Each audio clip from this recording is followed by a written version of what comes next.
আমরা আসলে হিন্দুদের অনেক বড় একটা উৎসব দুর্গাপূজা, আমরা সবাই জানি। আপনারা ইতিমধ্যেই দেখতে পাচ্ছেন আমাদের মৃৎশিল্পের কাজ কমপ্লিট হয়েছে, কিছুদিনের মধ্যে রং করা হয়ে যাবে। একটা উৎসব সারা বাংলাদেশেই হিন্দু সম্প্রদায়ের মধ্যে বিরাজ করছে।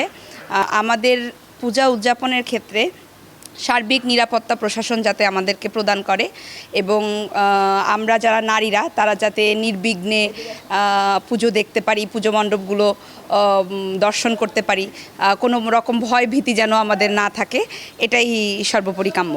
শিয়া বাটার ও ভিটামিনে সমৃদ্ধ লিলি বিউটি সোপ, তারুণ্যময় উজ্জ্বল ত্বকের জন্য। রিমার্ক। দুর্গাপূজা হচ্ছে আমাদের হিন্দু ধর্মাবলম্বী সবার জন্য খুবই বড় একটা উৎসব। আমরা সবাই এই উৎসবের জন্য সারা বছর অপেক্ষা করে থাকি। সবাই এই উৎসবে অনেক মজা করি।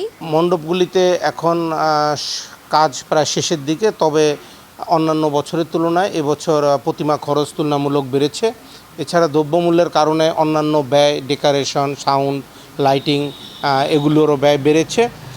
তারপরও আমরা আশাবাদী যে পূজাগুলো সুষ্ঠু এবং সুন্দরভাবে শেষ করা সম্ভব হবে। এবার আমরা যতটুকু জেনেছি 112টা পূজা মণ্ডপে ভোলায় পূজা হবে।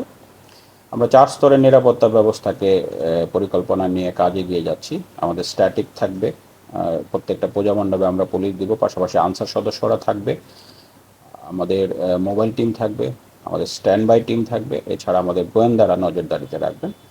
আমাদের এর বাইরে আমাদের র্যাব আছে, র্যাবের পেট্রোল টিম থাকবে।